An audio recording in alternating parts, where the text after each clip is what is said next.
पिछले वाले वीडियो में मैंने आपको एक प्रश्न जो दिया था उसमें त्रिभुज की 3 भुजाएं थे और तीनों जो भुजाएं थे वो आपको अलग अलग दिए हुए थे और अलग अलग तीनों भुजाएं में वो आपका जो मान थे वो बिल्कुल अलग ढंग के था।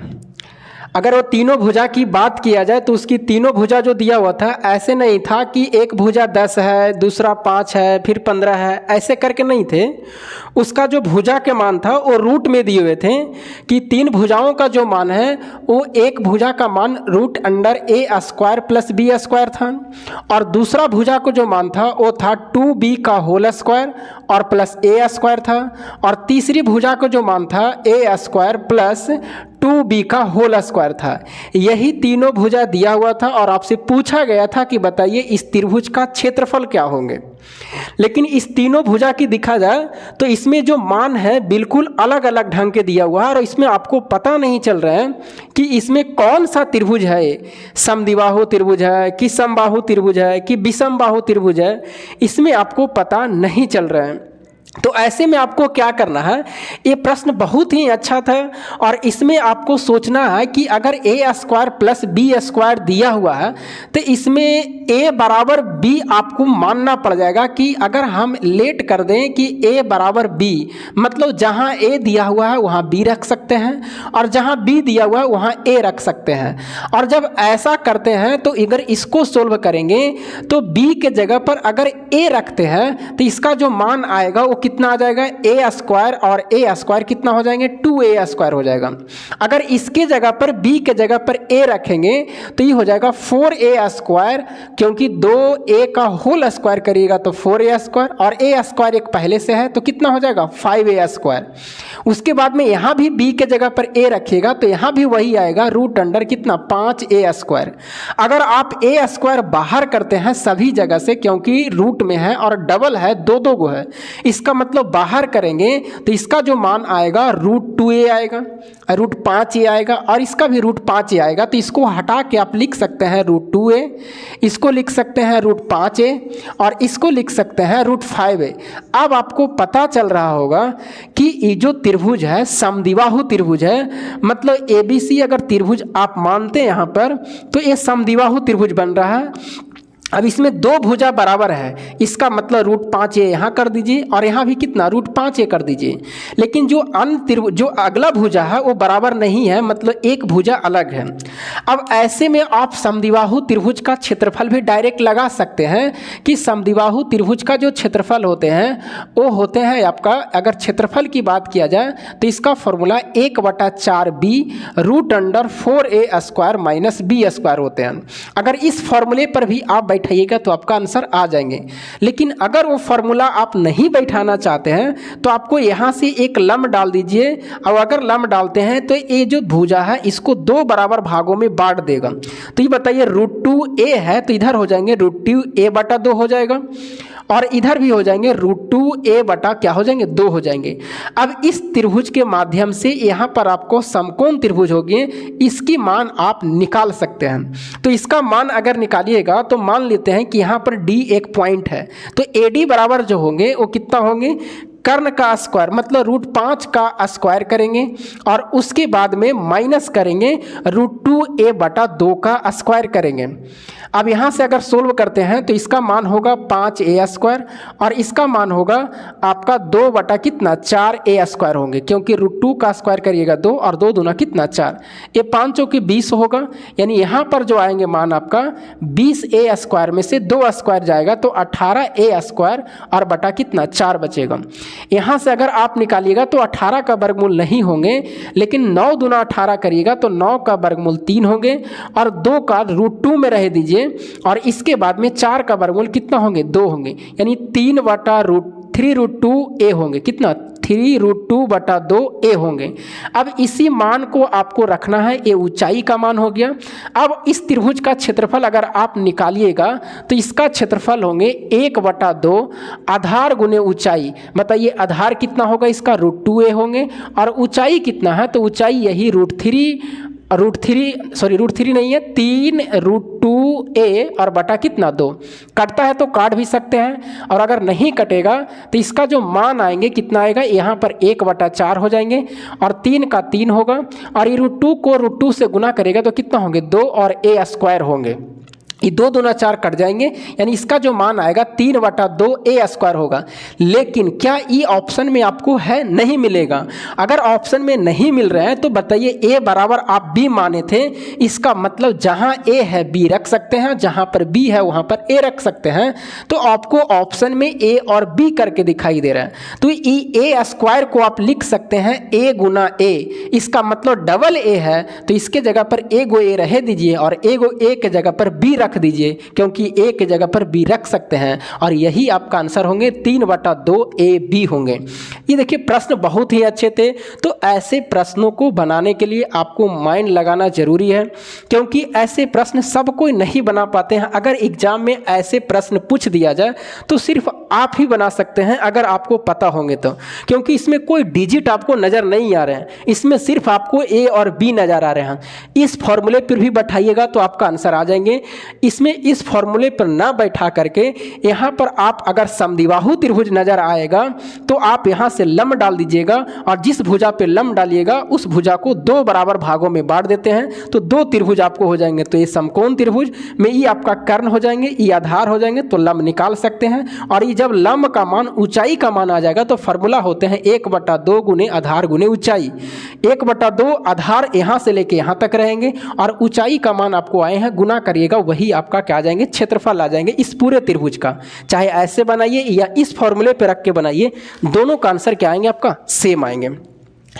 चलिए अगला प्रश्न देखते हैं। देखिए त्रिभुज में आपको कम से कम मैंने अभी 4 या 5 वीडियो अपलोड हुआ है, और उसमें आपको 4-5 वीडियो में आपको ऐसे प्रश्न लगभग 20 प्रश्न मैं आपको बताया हूँ, और 20 प्रश्न में आपको सारे प्रश्न वैसे प्रश्न हैं, ये नहीं है कि किसी भी त्रिभुज का भुजा 10 सेंटीमीटर है तो बताइए उस त्रिभुज का क्षेत्रफल क्या होंगे, ऐसे करके नहीं है।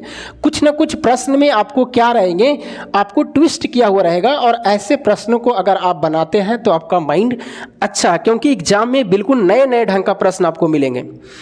अब इसी तरह से एक अगला जो प्रश्न है, कह रहा है एक त्रिभुज की अंतः जो त्रिज्या है वो 6 सेंटीमीटर है और उसकी भुजाओं की लंबाई का योग 50 सेंटीमीटर है, तो त्रिभुज का क्षेत्रफल क्या होंगे। इसमें कह रहा है कि त्रिभुज का जो अंतःवृत्त है, अंतः त्रिज्या है, मतलब अंतः त्रिज्या कहने का मतलब इसी को आप लिख सकते हैं छोटा r, और इसका मान कितना है 6 सेंटीमीटर दिया हुआ। उसके बाद में त्रिभुज का जो परिमाप दिया हुआ, वो परिमाप दिया हुआ कितना 50 सेंटीमीटर दिया हुआ। देखिए ऐसे प्रश्न को आपको बनाने के लिए जरूरी नहीं कि फिगर ही बनाए, जब ऐसे प्रश्न को आप प्रैक्टिस किए हुए रहेगा तो बिना फिगर के भी आप बना सकते हैं। हम जानते हैं कि अगर अंतः त्रिज्या से होते हैं तो इसका r बराबर फॉर्मूला होते हैं डेल्टा बटा क्या होते हैं, एस होते हैं। ये फॉर्मूले के आपको याद रखना है। अगर ये फॉर्मूले याद है तो ये डेल्टा जो है वो त्रिभुज का क्या है, क्षेत्रफल है। उसके बाद में ये जो एस है क्या है, अर्ध परिमाप है। अब आपको पता चल रहा होगा कि इसमें सारे मान दिए हुए हैं। बताइए r का मान कितना दिया हुआ है, 6 दिया हुआ है। उसके बाद में बताइए त्रिभुज का क्षेत्रफल निकालना है तो ये क्षेत्रफल रहे दीजिए। अर्ध परिमाप बताइए, पूरा परिमाप 50 है, तो बताइए अर्ध परिमाप निकालने के लिए क्या करेंगे, तो 2 से इसको डिवाइड करेंगे तो 50/2 कितना होंगे 25, यानी अर्ध परिमाप के जगह पर 25 रख दीजिए। तो जो क्षेत्रफल का मान होगा वो कितना होगा, 25 6 कितना होंगे 150 होंगे। तो इस आपका जो इसका क्षेत्रफल होंगे वो कितना होंगे 150 सेंटीमीटर स्क्वायर, इसका आंसर होंगे। अगर आपका ये फॉर्मूला याद नहीं रहेगा तो क्या प्रश्न बनेंगे, नहीं बनेंगे। तो इस फॉर्मूले को आपको याद रखना है अंतः त्रिज्या से, और परित्रिज्या से सबका अलग अलग है। समकोण त्रिभुज के लिए अलग है, समबाहु त्रिभुज के लिए अलग है, सब के लिए अलग अलग है। तो उसमें आपको पूरा डिटेल भी मैंने इस वीडियो को अपलोड किया है, कहीं ना कहीं आपको वीडियो मिल जाएगा। अंतः त्रिज्या और परिवृत्त की त्रिज्या से आपको भी वीडियो अपलोड है, आप जा करके देख सकते हैं, कहीं ना कहीं जरूर लोड होंगे। तो ये वाले फॉर्मूले को याद रखना। हाँ, अगर आपको समकोण त्रिभुज में पूछा जाता कि समकोण त्रिभुज में बताइए इसका बाहरी अगर वृत्त का पूछा जाए कि बताइए बाहरी का होंगे, तो इसका होते हैं r बराबर बाहरी त्रिज्या मतलब परिवृत्त त्रिज्या, कर्ण का क्या होता है आधा होता है। इस चीज़ को आपको याद रखना है। लेकिन इसका अंतः त्रिज्या कहेगा समकोण त्रिभुज में कि समकोण त्रिभुज में अंतः त्रिज्या क्या होंगे, यानी छोटा r का मान पूछेगा तो इसमें छोटा r का जो मान होते हैं वो होते हैं लंब प्लस आधार और माइनस कर्ण बटा कितना होते हैं 2 होते हैं। ये दोनों फार्मूले को आपको याद रखना। ये दोनों फार्मूले आपको किसके लिए है, समकोण त्रिभुज के लिए है। बड़ा आर का मान मतलब परिवृत्त पूछेगा समकोण त्रिभुज में तो कर्ण का आधा होते हैं। अगर बताइए इसमें छोटा आर का पूछे अंतः त्रिज्या का तो लंब प्लस आधार माइनस कर्ण बटा कितना होते हैं 2 होते हैं। इससे भी बहुत सारा सवाल आपसे पूछे जाते हैं। उसके बाद में अगर कोई भी त्रिभुज आपसे रहते हैं, कोई भी त्रिभुज, ये जो फॉर्मूले हैं किसी भी त्रिभुज में लग सकते हैं अंतः त्रिज्या के लिए, चाहे वो समकोण त्रिभुज हो, कौन सा समद्विबाहु हो, चाहे कोई भी त्रिभुज हो। अगर अंतः त्रिज्या कहेंगे तो डेल्टा बटा एस। इसी तरह से बड़ा आर कहेगा कि बड़ा आर बताइए और कोई भी त्रिभुज रहे चाहे वो समबाहु समद्विबाहु, और अगर आपको बड़ा आर के मतलब परिवृत्त की त्रिज्या होंगे तो ए बी सी, और ए बी सी जो है वो आपको भुजाओं का गुणनफल है और बटा 4 डेल्टा। 4 डेल्टा के मतलब है ये जो डेल्टा है त्रिभुज का क्या है, त्रिभुज का आपका क्षेत्रफल है। तो इस फॉर्मूले को आपको क्या रखना है, याद रखना है। अब आप बताइए अगर समकोण त्रिभुज से ये सब याद हो गए, उसके बाद में छोटा आर अंतःवृत्त के लिए याद हो गया डेल्टा बटा एस, बड़ा आर परिवृत्त के लिए ए बी सी बटा 4 डेल्टा। ये दोनों जो फॉर्मूले हैं एक किसी भी त्रिभुज में लगा दीजिएगा, चाहे वो समबाहु हो समकोण हो, किसी भी में भी लगा दीजिएगा तो ये दोनों आपको काम दे देंगे। लेकिन समकोण त्रिभुज के लिए स्पेशल आपका यही फॉर्मूला है, इसीलिए समबाहु त्रिभुज के लिए भी स्पेशल है अंतः त्रिज्या और परिवृत्त की त्रिज्या के लिए। तो ये वीडियो अपलोड है, वहां पर भी आप जाकर के देख सकते हैं। चलिए अगला प्रश्न एक और देखते हैं। और देखिए त्रिभुज से कम आपको 20 प्रश्न 3-4 वीडियो में हो चुका है जो कि स्टैंडर्ड लेवल का, ये नहीं कि आपको सब छोटा छोटा प्रश्न है। बहुत ही मतलब अगर आप माइंड नहीं लगाइएगा तो आपसे फिर बनने वाले वो नहीं है। आइए इसमें देखिए अगला भी प्रश्न है, बहुत ही इम्पोर्टेंट है। कह रहा है कि किसी भी त्रिभुज में एक समकोण त्रिभुज का एक कोण 15 डिग्री है और कर्ण 1 मीटर है तो त्रिभुज का क्षेत्रफल क्या होंगे। बहुत ही छोटा सा प्रश्न है लेकिन आप बना के देखिए क्या आपसे बनेगा या नहीं बनेगा। कह रहा है एक समकोण त्रिभुज का एक कोण 15 डिग्री है और उसके कर्ण का मान 1 मीटर है तो त्रिभुज का आपसे क्षेत्रफल पूछे जा रहा है। देखिए ऐसे में आपको ये छोटा सा प्रश्न लग रहा होगा लेकिन बनाने में आपको बहुत ही इसमें थोड़ा सा समझना पड़ेगा। कह रहा है एक समकोण त्रिभुज, समकोण त्रिभुज में एक कोण कितना डिग्री का होंगे, 90 डिग्री का होंगे। एक कोण कितना डिग्री का, 90 डिग्री का। ए बी सी एक समकोण त्रिभुज हो गया। इसमें कर्ण का मान दे रहा है कितना मीटर, 1 मीटर दे रहा है कि कर्ण का जो मान है वो 1 मीटर है। और एक कोण कह रहा 15 डिग्री का है तो मान लेते हैं ये 15 डिग्री है, 15 डिग्री का कोण है। तो ये जो समकोण त्रिभुज का ये लंब हो जाएंगे और ये आपको क्या हो जाएगा, आधार हो जाएगा। बस इतना ही दिया हुआ और आपको समकोण त्रिभुज का क्षेत्रफल पूछा जा रहा। ऐसे में आपको क्या करना है कि इसमें आपको साइन और कॉस लगाना पड़ेगा। अगर आप बताइए साइन लगाते हैं कि साइन थीटा बराबर, तो साइन थीटा बराबर होता है लंब बटा आधार। लंब बटा आधार कहने का मतलब ए बी बटा कौन सा, बी सी। साइन थीटा बराबर साइन थीटा बराबर लंब बटा कर्ण, मतलब लंब कौन सा ए बी और कर्ण कौन सा ए सी। तो ए सी का मान कितना है, 1 है। यानी आप यहाँ से लिख सकते हैं कि साइन थीटा बराबर ए बी आएगा, बिल्कुल सही है। इसी तरह से अगर कॉस 15 डिग्री का आप लगाते हैं, आप बना के देखिएगा इस प्रश्न को कि आप बना पाते हैं या नहीं बना पाते हैं। आप बना के देखिएगा, कॉस 15 डिग्री लगाइएगा तो आधार बटा कर्ण होता है। तो आधार कौन है, BC है और कर्ण का मान कितना है, 1 है। यानी BC बराबर या कह सकते हैं कॉस 15 डिग्री बराबर अगर तिरछा तिरछे गुना करिएगा तो कितना होंगे, BC होंगे।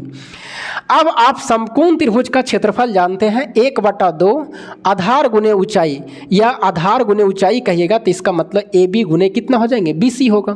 तो 1/2 लिखेंगे और AB का मान कितना है, साइन थीटा है, और उसके बाद में BC का मान कितना है, तो BC के जगह पर कितना है, कॉस थीटा है। यानी कॉस कितना है, 15 डिग्री। कितना डिग्री, कॉस 15 डिग्री। थीटा के जगह पर यहाँ पर 15 डिग्री रख दीजिएगा। कितना डिग्री, 15 डिग्री। यहाँ भी 15 डिग्री रख दिए हैं, आप यहाँ भी 15 डिग्री रख सकते हैं। तो ये कितना हो जाएंगे, साइन 15 और यहाँ पर कितना, कॉस 15। अब देखिए यहाँ पर एक फॉर्मूला बैठाने के लिए आपको जानते हैं कि साइन 2 थीटा का फॉर्मूला होते होते हैं, आप इंटर में पढ़े होंगे 2 sin थीटा इंटू कौन सा cos थीटा होते हैं। इसका मतलब है कि हमें sin 2 थीटा का फॉर्मूला लाने के लिए इसमें 2 रहना चाहिए। क्या 2 है? यहाँ पर नहीं है। तो इसमें आप क्या करिए, 2 से ऊपर गुना कर दीजिए और 2 से नीचे गुना कर दीजिए। तो इसका मान हो जाएगा 1/4 और 2 sin theta into cos 2 theta के जगह पर लिख सकते हैं sin 2 थीटा और 2 का 2 और थीटा के जगह पर कितना 15 डिग्री। तो 1/4 होंगे और sin 30 डिग्री हो जाएगा ये। और sin 30 का मान कितना होते हैं? 1/2 होते हैं, यानी इतना मीटर स्क्वायर आपका आएगा, क्योंकि सब मीटर में था। तो ये 1/8 मीटर स्क्वायर हो जाएगा। जबकि आप जानते हैं आंसर यही होना चाहिए, लेकिन आंसर ये न रह करके सेंटीमीटर में दिया। तो सेंटीमीटर में चेंज करने के लिए 1/8 लिखेंगे और 100 सेंटीमीटर बराबर 1 मीटर होते हैं। तो बताइए 100 सेंटीमीटर के जगह पर यानी 100 गुने 100 कितने बार लिखेंगे? 2 बार, क्योंकि एक बार मीटर यहाँ पर मीटर स्क्वायर है और मीटर स्क्वायर का मतलब 2 गो मीटर है। तो 1 मीटर के लिए 100 सेंटीमीटर, फिर 1 मीटर के लिए 100 सेंटीमीटर। यही आपको सेंटीमीटर स्क्वायर में आपको आंसर ऑप्शन में दिया हुआ है। अब इसको क्या करेंगे, काटते हैं। काटेंगे तो कितना 2 से 4 से दूना 8 और 25 100 के 100 काटिए और 50 दूना कितना 100 और 25 25 125 यानी 1250 सेंटीमीटर स्क्वायर आपका क्या होंगे, इस त्रिभुज का आपका आंसर होंगे, समकोण त्रिभुज का। ये भी देखिए तीनों प्रश्न मैंने आपको जो भी बताया है वो सारे प्रश्न आपको अच्छे लेवल के थे, समझने लायक थे। अगर ऐसे प्रश्नों को आप अगर समझ रहे हैं तो आने वाले दिनों में आपको जो भी दिया जाएगा, अब 15 डिग्री कुछ और भी दिया जा सकता है, 30 डिग्री कर दिया जाएगा। यहाँ पर आप बना के देखिएगा, अगर यहाँ पर 30 डिग्री कर दिया जाए, सोच के देखिए तो आपका आंसर फिर क्या आ सकता है। कमेंट भी कर सकते हैं कि सर अगर यहाँ 30 रहता तब कैसे बनाते, तो फिर 30 रहता तो और आसान हो जाता, फिर आपको इतना नहीं करना पड़ता। फिर 30 रखते ना यहाँ पर तो साइन का मान लगाते 1/2 करके और फिर यहाँ से कर्ण का मान दिया हुआ था उसको रेशियो पर ढाल देते, फिर इतना करने की आपको जरूरत नहीं था। तो आप 30 रख करके देखिएगा और कमेंट करके बताइएगा कि अगर यहाँ पर 30 डिग्री रहता तो आपका आंसर कितना आते। तो त्रिभुज से मैंने आपको 4 वीडियो अपलोड किया है, चारों वीडियो को आप जा करके देख सकते हैं। जो भी मैंने बताया है वो बहुत ही अच्छे लेवल का है। एक वीडियो में कम से कम पिछले वाले में आपको 6 से 7 प्रश्न मैंने बताया है और वो 3 मतलब वीडियो उधर थे, तो 6 या 18 और 4 गो आज, यानी 22 वीडियो सिर्फ त्रिभुज से है। और तीनों जो 22 प्रश्न है वो बिल्कुल अलग अलग का है। कोई भी आप देखिएगा तो सब में आपको माइंड लगाना पड़ेगा। ये नहीं कि हम दे दिए कि समबाहु त्रिभुज का भुजा 16 सेंटीमीटर है तो क्षेत्रफल क्या होंगे, ऐसे करके नहीं है। आपको सारे प्रश्न में आपको माइंड लगाना। तो जो भी मैं मैथ का प्रश्न आपके सामने लाता हूं, चाहे वो 2 प्रश्न रहे चाहे 10 प्रश्न रहे, अगर मैं कोशिश करता हूं कम से कम आपको 5-6 प्रश्न, किसी वीडियो में 10 प्रश्न बताने का प्रयास करता हूं और सारे प्रश्न अच्छे लेवल के होते हैं। तो फिर मिलेंगे आपको अगली वीडियो में, तब तक के लिए जय हिंद।